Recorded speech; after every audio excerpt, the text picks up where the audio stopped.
We're very pleased to welcome Alex Counts to our Leaders Forum, co-sponsored by Ponpo, talk today.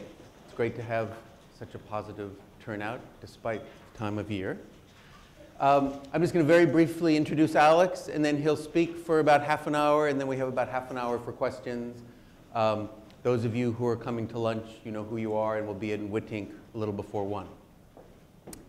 Alex is the founder and CEO of Grameen Foundation, which is a non-profit organization that describes itself as focused on enabling the poor to escape poverty using microfinance and technology, and obviously inspired by Alex's work with Mohammed Yunus and Grameen Bank in Bangladesh.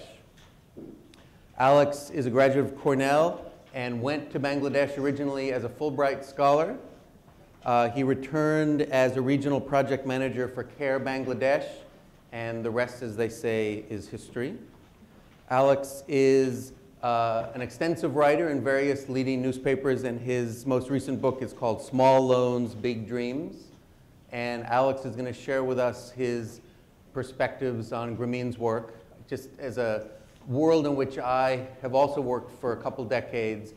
Alex and Grameen Foundation are known as solidly in the school of thought of promoting the poverty focus of microfinance, especially in the midst of an ongoing debate and sort of preeminence of a more commercial approach, but taking a sort of poverty-focused perspective without in any way lowering the rigors and the standards of financial performance. So it's a privilege to introduce Alex and to welcome him to SOM.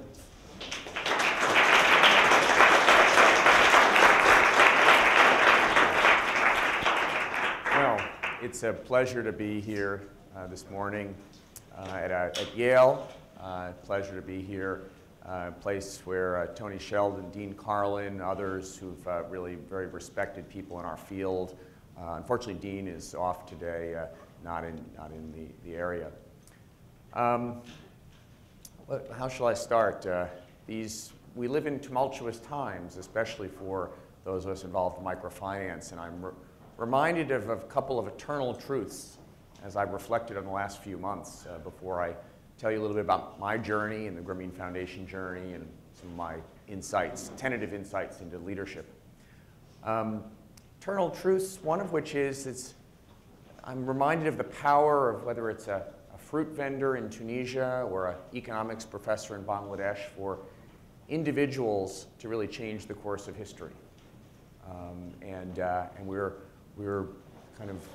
we're often told in all sorts of subtle ways that people can't even affect much change in their own lives, let alone their communities, let alone history. But I think history looked at rightly says the opposite, and there are many examples of that. And in fact, I think my hope is, in fact, I wouldn't be here if I didn't believe this, that there may be some people sitting in this room, maybe sitting next to you, maybe sitting in your own chair, who have the capability and the potential to do that if the stars align the right way and you seize opportunities. The second eternal truth is that social innovation and social progress, after it crosses some threshold, is actually very durable over time. You haven't probably heard, and I haven't, too many calls recently to reestablish colonialism or let's try out apartheid again. Right? And so you reach that threshold, and there's a very enduring power. However, I'm also reminded that the agents of change who take on the established order, who reinvent business models and ideas of what is just, those leading agents of change, their situation, though, is much more vulnerable. And you see some of the people who have pushed the envelope in science, in business, in social change, in banking, and who end up, even after their ideas take hold, begin to take hold, under attack, and under often quite vicious attack. And so, rallying around them is often an important signal, also to create the space for next generations of people to lead the charge to promote new ideas. As an educational reformer said here, has said in the United States that Thomas Edison didn't invent the light bulb by trying to improve on the candle, right? And so, but people that try to think that far out, and I would put Muhammad Yunus among them, often at various stages in their career, faced with enormous resistance and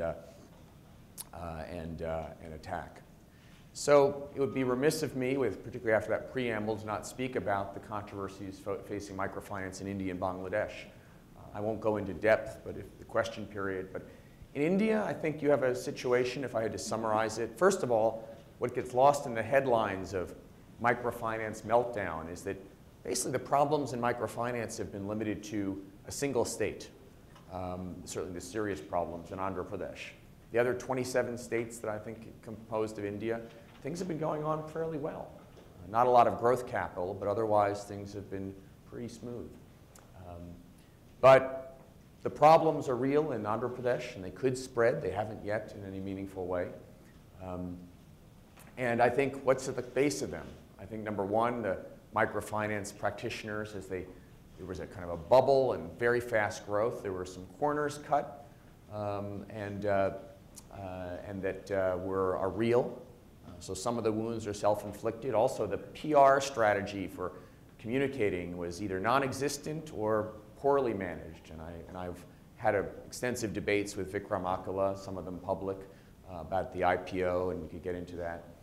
But also, at its base in Andhra Pradesh, populist politicians. And I guess I would consider myself some version of a populist myself, and in progressive social change through policy. But there's a dark side of populism, which is often trying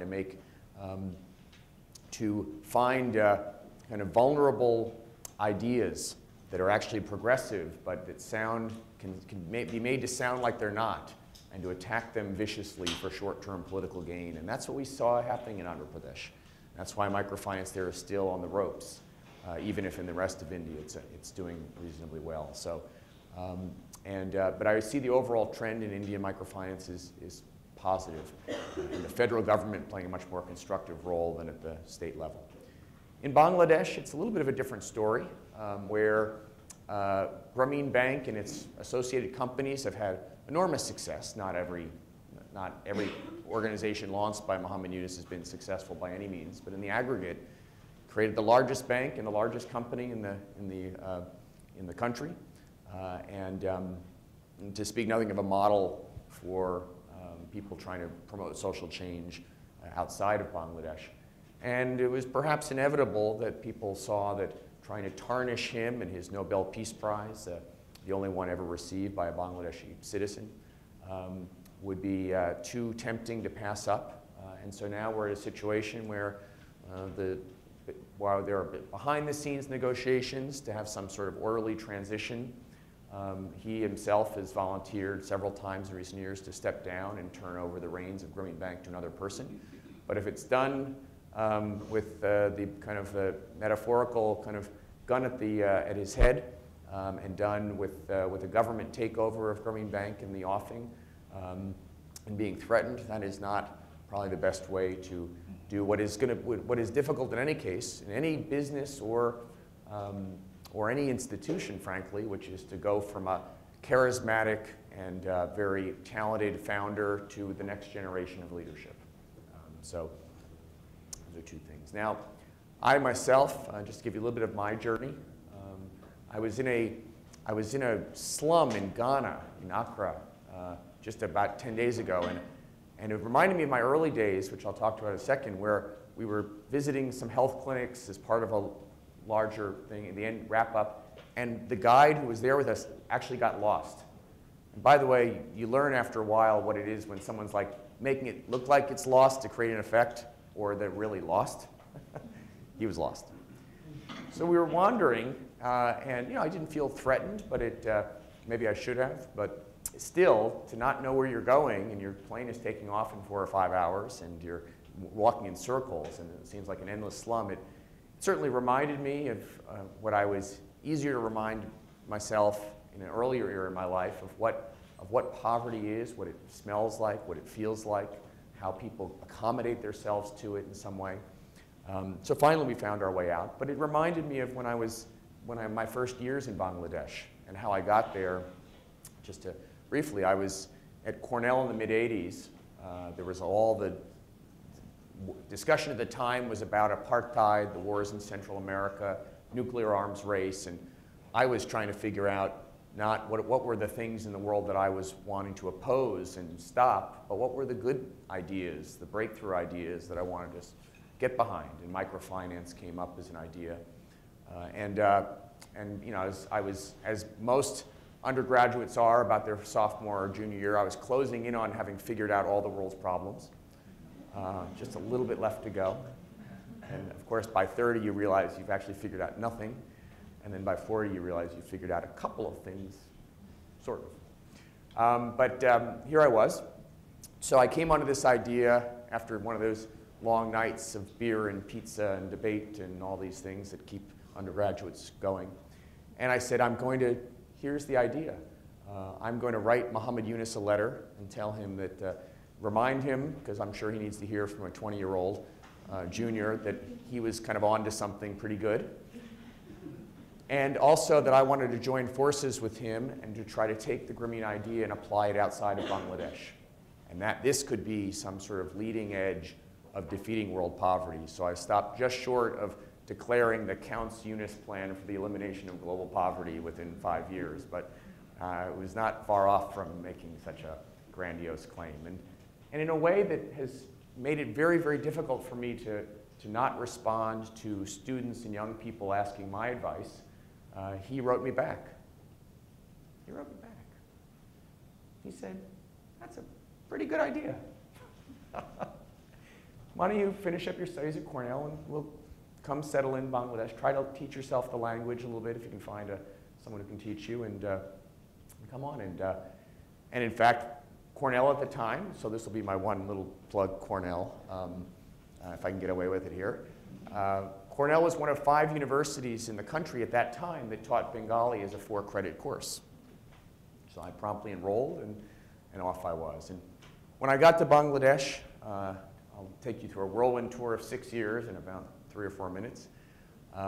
First of all, I was surprised by, after having been raised on these ideas of, finish your dinner, people are starving in China, and all these things we hear, that, where you're brought up to think about how passive and superstitious the poor are. When Dr. Yunus shipped me off to rural Bangladesh a couple days after I arrived, just how industrious people were, how hardworking, how entrepreneurial.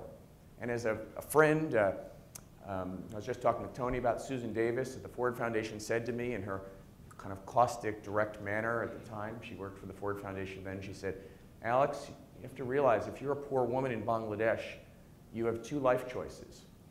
Because you see, unlike us, there aren't any jobs, and there isn't a social safety net. And she told me that. I said, I lived in Bangladesh 6 years. I never saw a help wanted sign. Not one. So if there are no jobs and no social safety net, you work for yourself or you starve. You may not even be that good of an entrepreneur, but you're going to give it your best shot. And so with that as a reality and people running around, I said, well, why? I had my own experience of then, if people are working so hard, why are they stuck? And I had an insight in the Philippines where I saw the exploitation of moneylenders, of street vendors in Manila. And so they said, okay, this is how people, despite the hard work, so I was going through my own learning cycle, kind of mirroring what Professor Yunus had done. And as much as you can read it in a book, when you actually hear it directly and kind of piece together the fabric of why poverty persists in your own experience, it's still deep and new, and it's a revelation even if you've read it in a book. So I had that experience. And so if people are working so hard and credit can kind of help unlock and savings and financial services that we take for granted, why hadn't people come up with this idea before? And people had it in a tiny scale or on a personal basis. In fact, driving up here today, I drove past Subway World Headquarters, right, in Milford, Connecticut.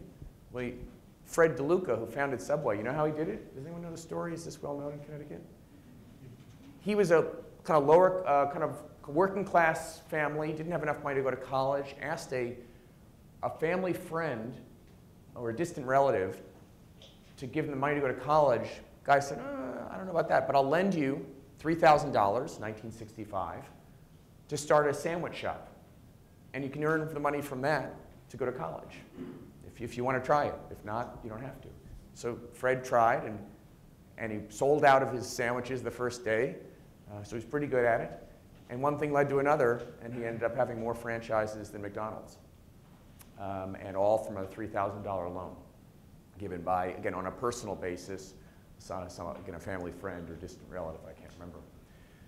So, and I think but the kind of the mantra was that, you know, we kind of engineered the banking system based on people's supposed disabilities and what they and also trying to limit risk and frankly setting up a banking system where by the more you have, the more you can get, and the less you have, the less you can get, and below some level you can't even afford to have a savings account or get a loan at any except from a loan shark. So and I'll just tell this story because I'll come back to a little bit this variation of it. Professor Yunus started a phone company, and so this is why you know, banking systems, not just banking systems, educational systems, all throughout are based on a really a very flawed analysis of the capabilities of people who are poor, undereducated, their human capital is less than ours. And so Professor Yunus started a phone company. The idea was do it commercially in the cities, but set up a woman in every village, a Grameen borrower, to have a phone to basically be a payphone, a human payphone for the village. And this has been probably written up. Some of you have seen this. Well, what's not written up is because it's been a huge success. They started off 50,000 phones in a few years. They grew to 300,000 phones. The women made a lot of money on it. The parent company, which is a joint venture with Telenor, became a huge cash cow for everyone involved who invested in it. I mean, one of these big, but in the beginning, especially the village phone element of it, people were very skeptical. They said the women will not feel comfortable because they'd never made a phone call in their lives. They never had the rotary phone or any other kind of phone. So they didn't have education. So Professor Yunus was accused he was going to set up these women to fail. They borrow to get the phone. They're not going to, you know, be able to generate any business, and so he said, oh, let's try. If they can't do it, we'll forgive the loan. And so about a year after starting, and now it was growing to other villages, he went to the very first women who got the first phones, and he said to them, gathered together 4 or 5 of them, and he said to them, this was about, I don't know, maybe 1998 or something, and he said to the one woman, he said, well, let me tell you, people doubted that you could learn to use the phone in any reasonable period without someone there to help you who was educated and who knew this technology, the phone technology. So how many months did it take for you to learn to be comfortable making a phone call and basically using this as a business tool? And the woman kind of took a step back, and he's a national figure in Bangladesh, and kind of scratched her head and said, Professor Yunus, to ask me that question, I think you must own a very complicated phone. Because now, taking pity on him, Professor Yunus, see, my phone, it only has 10 numbers. And so Professor Yunus, because I knew that this could generate income, because actually a lot of people had uses for the phone, rich, poor, middle class. It took me about, and she does the counting, she says, well, I think it took me about 1 minute to learn each number. So I was in business in 10 minutes, because I knew this could help generate enough surplus to put my children in college. And another woman, not to be outdone, so this is now the competitive nature among women when they get some momentum and confidence as economic agents, said, Professor Yunus, I realized after 8 months, I'd memorized the country code of every country in the world. Can't read and write real well, much at all, but I remember that. And I could tell you the time difference between Bangladesh and about 20 countries that are most often called from my village, or we get calls. So a third woman, not to be outdone, says, Professor Yunus, you give me the name of a country and a working telephone number in that country, and I'll dial it for you, blindfolded. And if I don't get it on the first ring, my phone is yours, because I hear you need one of these simple new phones. So Professor Yunus, going back to 1976, he basically built a banking system, re-engineered banking for the needs and the economic potential, real economic potential of the poor women around his university classroom. And he kept growing it because no one else would take it on. The banking system still didn't think it was really legitimate banking. And it grew in Bangladesh. Now there's vibrant competition in Bangladesh. India was slow to get started. India Microfinance has grown and has now its own problems, as I mentioned. It's grown globally. There's a growing body of research about the impact of microfinance on poverty. Grameen Foundation, we've done 2 studies where we've asked academics to put in layman's terms, what does the research evidence say? And those are on our website for free download and easy to find. I won't go into them, but I find the evidence quite encouraging, and there's more coming out every day. What would I say? So anyway, so that's kind of 14 years ago, I started Grameen Foundation. I'll tell you 2 little stories about Grameen Foundation, what we've done, and then I'll just open it up. But which has been basically, in a kind of a way, fulfilling that promise I made to Muhammad Yunus in my letter from Cornell days about trying to kind of empower people who are trying to take forward the Grameen strategy, ideology, values in various forms in different countries throughout the world. So we do not, Grameen Foundation, do any programming in Bangladesh, except for one thing where we put money into a scholarship program for the children of Grameen borrowers. Nor do we do anything much in the United States, where we've given that over to a sister organization, Grameen America. And so the rest of the world is our platform. And we're not in every country by any means, but we're trying to focus on about 15, 16 countries we're in. So I'll tell you 2 little stories about what we've done, which will be, I think, indicative of a couple of kind of themes throughout my career. But if I had to say, you know, people ask me sometimes, what are your kind of lessons of leadership, and what do you, and I say, well, you know, I mean, one thing that just is a theme is it's all about talent, right? I will contort my organizational structure. I will do anything possible to get and to keep talent, and not just raw talent, but talent infused with the values of the organization that I'm involved in.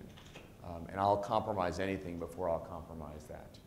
And so that's one lesson. But if the 2 that just kind of came to me as I was kind of, but the 2 things that I would say as kind of lessons I wish someone had given me earlier on was, I think there's one as a professional, particularly leadership position, which is both glorious and a pain. It's not one or the other, it's both, I find, to be leading a global organization or any organization. But what I find is that you need to find the things that can help return you to your true north, your, you know, reset your compass when you get thrown off balance. All sorts of things, big and small, throw you off balance, especially in a leadership position. And I've kind of settled on 2, one that's more professional, one that's more personal, which is professionally, the thing that I can always regain my balance is through writing. I love to write, whether I'm writing just for something that's small, very small circulation, or a book that one hopes at least will be wide circulation. And just that composing and going through that process, for me, it's almost like a meditation, even if sometimes it's just writing for myself. And that's always, throughout my career, that's how I've been able to kind of write myself and regain my focus and direction. And personally, certainly having a great spouse of 17 years is, I definitely would recommend that for those of you who are interested in sharing your life with someone. But also, I discovered as I was driving myself and my wife and everyone else crazy in the early years of Grameen Foundation, physical exercise for me is on the other side of the personal ledger, the great kind of stabilizer. And I remember, if you ask my staff, what do they tell you about my quirks of traveling? Put me in a lousy part of town, put me in a horrible hotel, but at least let there be some sort of little mini gym. that I can go to at odd hours and just work out in a very physical way the frustrations and the excitements of being in a leadership position. So whatever that is for you all, as you assume leadership positions, find those. And I think it'll serve you well. I probably found those too late in my career. I'm still only 44, so I have a lot left to go, but I wish I'd found earlier. So let me, how are we doing on time? Oh, pretty good. Okay, good. Two little stories, and I think the theme of one of the themes of my career, going back to the very embarrassing letter I wrote to Professor Yunus, is trying to build on what works. Right? There's so many things out there, then and now, inventions, innovations, creations, social innovations, scientific innovations, but they're not reaching, and they're not having the impact they have. And my technology friends talk about the last mile problem, and I don't know if it's the last mile or last 10 feet, but the degree to which existing solutions, and there should absolutely be continued research and innovation, but things that are already in place. And my public health professionals friend remind me that the smallpox vaccine existed for about 150 years before it was taken forward to eliminate smallpox. But it wasn't like a recent invention. People had to get organized about applying an existing solution, in the case of public health solution. So on the microfinance side, seeing that in microfinance by the let's say by around 2000, there had been a good start of some early people who had been applying microfinance in India in a kind of a Grameen spirit. And they came to me, and so I was kind of trying to figure out if there's anything we could do to be useful for them. And before I could figure it out, they figured it out. And so 3 of the leaders came to me in the beginning of 2000 and said, we need from you, Alex, $1 million. We need it by the end of the year. And if we do that, we think we can attract another $7 million within India, and we can quadruple our collective reach in terms of clients, which would be a real breakthrough, going from about 40,000 to 160,000 clients. So they figured I could raise $1 million with a snap of the thumbs, and here, United States, wealthy country. Well, I'm not sure we'd raised $1 million up to that point for all of our work globally in any year up to that point. But whether it's wanting to make an impact or it's male ego or whatever it was, I said, okay, I'll do that. Had no idea how we would do that. So a few weeks earlier, I'd met a guy at a little reception, Steve Rockefeller. I said, he sounds like he might be able to help me raise $1 million real quick. So I contacted Steve, and as happens sometimes, you catch people at just the right moment. And he said, I've been looking for something to sink my teeth into, kind of philanthropically. He worked for Bankers Trust at the time. Let's do it. And we raised $1 million in 3 weeks in May or June of 2000. And that set in motion a process. Oh, thanks for, by the way, circulating the sign-up sheet. We won't send you too much mail. We'll send you a little bit, though. Yeah, I'll take that. That's nice. Handwriting's pretty good, too. Anyone who's missed, you can sign up after. So that set in motion a process, leaving out a few steps, where those organizations that their goal was to quadruple in 30 months, they could get this $1 million up front. They did it 6 months early. So this was a great kind of little microcosm of what Grameen Foundation would do later, which was find existing organizations applying existing solution who needed something, in this case capital, to just do it on a bigger scale. And then if you pick the right people, they might even do it ahead of schedule. So the next year we wanted to raise another $1 million. But 2001, economy goes into the pits. My 401k became a 201k. I'd never been through that before as an adult living in the U.S., I think. So we say, well, let's try to raise what we can. And for India, we raised $260,000. So roughly a quarter, really disappointing, except a young woman, a Bengali woman named Sharmi Saban, who had worked for me at the time. And And by the way, she was a Bangladeshi American who spoke both languages, did Peace Corps in Haiti, and I still to this day, I think she's the only person in the world, now works for JP Morgan, who speaks Bengali, English, and Creole. But she assures me there are a couple more out there. She was like 23 years old. She said, Alex, we've been talking to some banks, and banks are under some incentives in India, some of you may be aware, to lend to in ways that address poverty, but most of them they can't find anything, so they just put it on deposit with the state agriculture bank and earn 2% interest. I said, I'll bet we could come up with, or 4% or something. I'll bet we could come up with something where we would give a cash guarantee, like a first loss guarantee, and challenge them to lend like 10 times that amount to these MFIs, microfinance institutions, and they could earn maybe 8–10%. So there'd be some risk, but there's more upside, and by putting money on the table that we're willing to lose first before they lose a cent, that might give them a sense that there's actually, some possibility they'll get paid back. So I said, Charmy, gosh, try it. Next thing I know, 4 or 6 weeks pass, she goes, we got it. So we turned $260,000 into $2.6 million to fuel the next round of growth of the organizations we're working with in India then. And then that was exciting. And again, we were in a recession at the time, so we talked about how much we could stretch philanthropic resources. We did another couple of guarantees, but turned out that it was, 2 things happened from that, and then I'll actually close with this story. One was that we sent we sent 2 people who would later become board members of ours to India to say, where do we go next?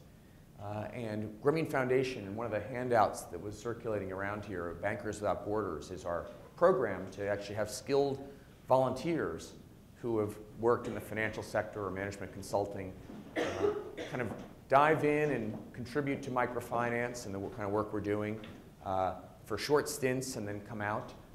And it's kind of a variation on Bankers Without Borders, Doctors Without Borders, I suppose. Well, they went there and they said, number one, they said we should start a kind of like a little niche investment bank based in Bombay to broker deals. Sometimes you might not even need loan guarantees to do it. So I said, okay, and we put together something that was very ambitious.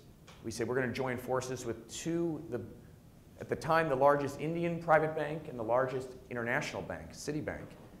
Form a joint venture. We'll put in half of the money. They'll put in half. And it'll be this kind of investment bank, this broker between the microfinance sector, who has a lot of capacity to deploy capital at the rural areas, and the banks, which have off and on have had a lot of liquidity, but no real infrastructure to do that. Well, it took us 4 years and lots of lawyers and lots of talks with the Indian government, but we finally launched what's Grameen Capital India, and we found the right person to do it, a guy who headed small and medium enterprise lending for HSBC Bank, so he knew his banking, and yet his religious faith, this is my own analysis of him, he really had a deep-seated desire to attack poverty. And what he did is, after being 4 years of just in suspended animation, within 18 months he turned that $1 million capital base, which had actually been eroded to $600,000 as we spent money to try to launch it. He used that to leverage $150 million of debt and equity for leading MFIs in India. Just closed a few deals in the last couple of days because it's the end of the fiscal year in India. And within the first year, posted a very small operating profit. Right? And so again, and some of those he's used our guarantees for, and let me get to the guarantees because this is the other part of the story, is that seeing the guarantees were a powerful tool, but realizing that raising money, and again, during recessionary times, it's not so easy to raise even $260,000. But if any of you have any ideas of how to make that easy, let me know. But I haven't found it too easy. But when you're trying to do a deal with an Indian bank and an Indian MFI, and you need $200,000, and say, okay, I'll get back to me. It'll take me a couple months. By the time you come back, the deal's off the table. So again, one of these advisors, who's now the vice chair of my board, said, why don't we go and we'll put together a loan guarantee facility, and we can have some of our wealthiest supporters of Grameen Foundation pledge money into a pool, but only to be called on in the case of a default. So 1 million, 5 million, 10 million. And we pitched it to one bank, which I will not name, who said, oh, this will never work. Never been done before. And so said, okay. Then we put it off, and then we had one of my very talented fundraisers who had spent a year in Bangladesh, so got a lot of fire in the belly to do something, and had a lot of just kind of moxie and self-confidence. She pulled together in the home of John Doerr, one of the leading venture capitalists in Silicon Valley, some of the CEOs of companies that everyone would know the names of if I mentioned them, and said, and to educate them about microfinance, Mohammed Yunus came, and then we pulled off the kind of the back burner of this proposal and said, would you do this? Would you pledge some of your assets to be part of a loan guarantee pool that then Grameen Foundation could then use to do guarantees as they were needed, not have to raise them? So John Doerr stood up, and we didn't talk about this publicly until the New Yorker magazine did a long story about it, and he was interviewed. So he said, well, everyone in this room, if you pledge 0.1% of your net worth for 5 years to this pool, that should give Grameen enough to get going. And so it was interesting, because then he was like, do you hold up your hands? And then you have husbands looking at wives, and people saying, well, God, I wonder what 0.1% of his is. And his. So we said, let's take this offline. We need to figure out if we can really deliver on this. Ended up being that while not everyone did that amount, even those that held up their hands, by our estimation, collectively, that group committed just about exactly 0.1% of their net worth, $31 million, 9 months later. And we went on to use that loan guarantee facility to leverage nearly $200 million in capital, local currency capital, which we're trying to wean MFIs off of hard currency borrowing in most countries. And at the end of 5 years, we had not only leveraged $200 million off of their $31 million, but we'd done a couple other things. We almost had a couple defaults, but in fact, we didn't have a single default. We had a couple scary moments in Morocco and Nicaragua and Pakistan. But the other thing, is we then, as some of them pulled back their resources and phased out after 5 years, this was just about a year ago, a year and a half ago, is others came in, Charles Schwab, charitable came in, some other individuals, but to quote a Middle Eastern diplomat, who said that you can always count on government to do the right thing, but only after it's exhausted all their possibilities. USAID, which has its own loan guarantee facility, came in and said, why don't we join that? And we drove a very hard bargain. We said, I know you've never done this before, but it's got to be big, and it's got to be, we need to make the investment decisions. You need to delegate that to us. You give a pool to be part of our larger pool, and we'll use it. And they went for it. And so now that pool, that loan guarantee facility, again, born from a 23-year-old Bangladeshi American who was trying to bail me out of having not raised enough money in 2001, has grown into this global facility, and I think has actually helped shift the priorities of a lot of MFIs, even that haven't borrowed from it, used it to see the power of local capital and local currency, whereas, again, a lot of it up till recently has been in hard currency. So, so that's a little bit of my journey, and I'm really happy to share it with you. Thank you very much.